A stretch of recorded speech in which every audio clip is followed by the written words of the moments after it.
সম্মানিত দেশের জনগণ, মানুষ মারা কি বুঝবেন? আব্দুল হাদিকে তো মারছে ইদানিং, আন্দোলনের শুরুতে ডাইরেক্ট পাওয়ার দেখানোর জন্য স্বৈরাচারী শেখ হাসিনার মানে লালিত পুলিশ ডাইরেক্ট গুলি করে যে মানুষ মারছে, এটা তো মনে আছে নাকি? এইগুলোর বিচার না হইতে আপনি শেখ হাসিনার কথা জনগণ মোবাইলে বলতেছেন, এটা বলতেছে, বিভিন্ন জায়গায় তার সমর্থকেরা উল্টাপাল্টা কথাবার্তা বলতেছে।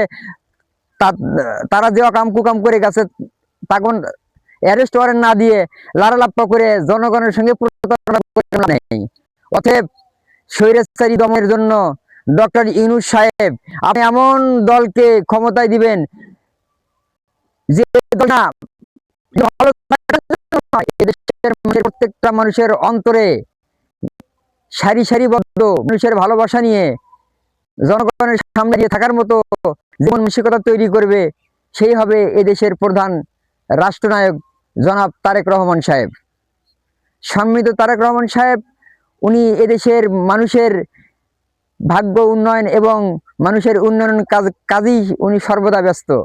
ওনার এমন টেনশন থাকবে যে কখনো নিজে ভুল করবেন না এবং তার নেতাকর্মীও ভুল করবে না জনগণের কোনো ক্ষতিমূলক কাজে। তো সকলকে জানাই আন্তরিক অভিনন্দন এবং সালাম। আসসালামু আলাইকুম।